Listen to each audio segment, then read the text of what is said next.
Ürəyi bulanan, qusmaq istəyən, amma qusa bilməyən hamilələrlə əlaqəli bir şey demək istəyirəm. Bayaq, daha doğrusu birazdan görəcəyiniz qızımızda da eyni problemdir. Məcbur eləməyin özünüzü nəsə yeməyə. Falan şeydən mütləq yesəniz yaxşı olar. Hamiləliyin erkən dövründə bunu yeməsən uşaq xəstə olur dediyimiz heç bir qida yoxdur. Narahat olmayın.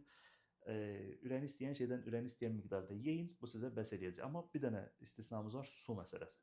Suyu az içmək qəbul eləmirik. Suyu mütləq lazım miqdarda için.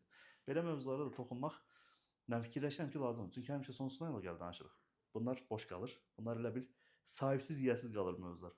Zaman-zaman bunlardan da məlumat verəcəm. Üstünə getmək üçün mən ac qalıram, mütləq yeməm lazımdır ki, uşağa nəsə xeyri olsun, uşaq ac qalır, elə düşünməyin. Ürəyiniz istəyən şeylərdən yeyin. Xüsusən o hamiləliyin ilk 11-12 həftəsində bu şəkildə qusmalar olması normaldır. Davam edəcək olsa mədə ilə əlaqəli problemlər olduğunu, qaraciyərlə əlaqəli problemlər olduğunu düşünə bilərik. Amma bu dövrdə xüsusi bir səbəb axtarmağa ehtiyac yoxdur. Sadəcə sizin etməniz gerəkən şey ürəyiniz istəyən şeydən ürəyin istəyən qədər yemək. Yəni bunu ye, mütləq bundan yemək lazımdır dediyinizdə o daha da çox qusmaya səbəb olacaqsınız. Mən bunu tövsiyə edirəm. Amma bir dənə istəyimiz odur ki, su içəsiniz.